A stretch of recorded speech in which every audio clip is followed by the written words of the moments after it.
was harvest time at Branchwater Farms in Reisterstown. Like most grain and cattle operations, November is a busy yet rewarding time of the year. Owner Hank Suchting was getting the last of the day's corn harvest under cover when the unimaginable happened. I was getting stuff for Hank at Walmart, and I get a phone call, which was the worst call of my life.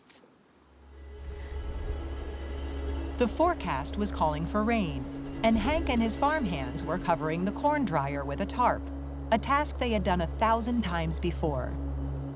Hank was on a ladder, and as he was coming down the ladder, he missed the bottom rung of the ladder. His foot went in the corn, they said, and he just went backwards, and he hit the back of his neck on the outer part of the dryer.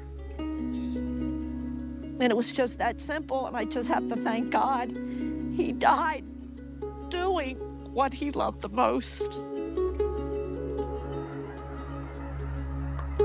Farming is one of the most dangerous professions in the U.S., with a fatality rate 7 times the national average.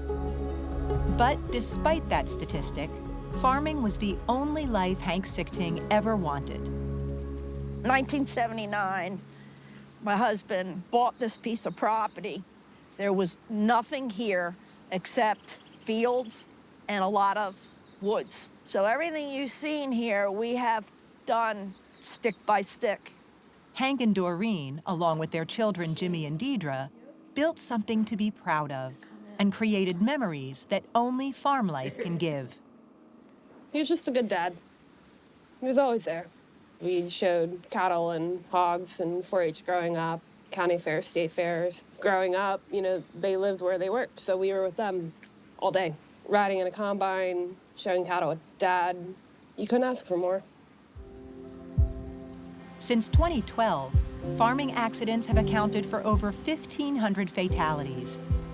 And in 2020 alone, there were over 11,000 injuries. It's an unfortunate reality that many Maryland farmers experience firsthand. Joe McHenry and Janelle Eck met in the Future Farmers of America, and they knew they wanted to build a farm and a family together. 1, 2, what's after 2? 3! It's a beautiful love story, but sometimes even the best stories can have their challenges. It was a normal morning. I left the house about 6:30 in the morning. We'd had about 2 weeks of terrible harvesting conditions, so we were behind. I was stressed out, and for some reason, I was looking to see what the dew looked like on the soybeans. And the next thing that I knew is the tractor had fell off the lip of the road a little bit. Joey hit fresh gravel, and the rear end of the tractor kicked out and flipped in the ditch. I remember seeing the yellow line, and when I remember seeing that, I don't know whether I yanked the wheel or what happened, but that's the last thing I remember until I woke up. For Janelle, who arrived on the scene as her husband was being loaded onto an ambulance, the memories are still fresh. They put him on the backboard and they shipped him into the ambulance. I asked the good Lord to keep him breathing with no brain injuries, so that's what I got. Among the many injuries Joey suffered were a broken pelvis, dislodged spine, puncture wound, and internal bleeding. He would spend the next 37 days in the hospital before moving to rehab. Joey's recovery is nothing short of miraculous and is a testament to faith and fortitude. But stories like Joey's and Hank's remind us how dangerous farming can be. Agriculture is statistically one of the most dangerous occupations in America. Brian Fries is a safety and rescue instructor for the National Educational Center for Agricultural Safety. You think about all the things we're working around, confinements, animal feeding operations, just the hazardous equipment in general, the grain production, it all adds up to potentially hazardous events. That's why the ag community is working hard to save lives through programs like the Grain Bin Safety Campaign, which supplies fire companies with grain rescue tubes and training. Yep, right there. Yep, the whole thing. Right there.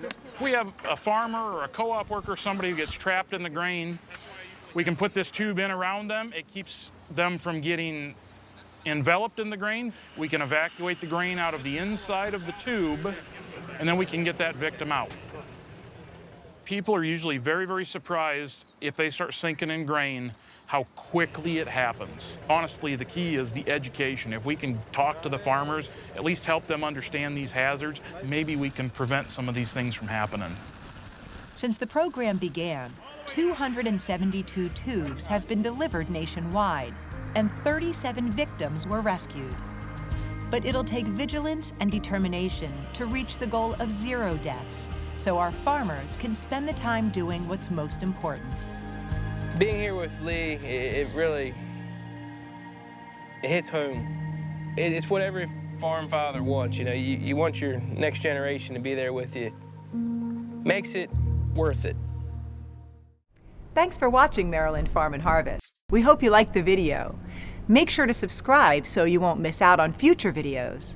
To learn more about our show and watch full episodes, check out mpt.org/farm or just click the link in the description.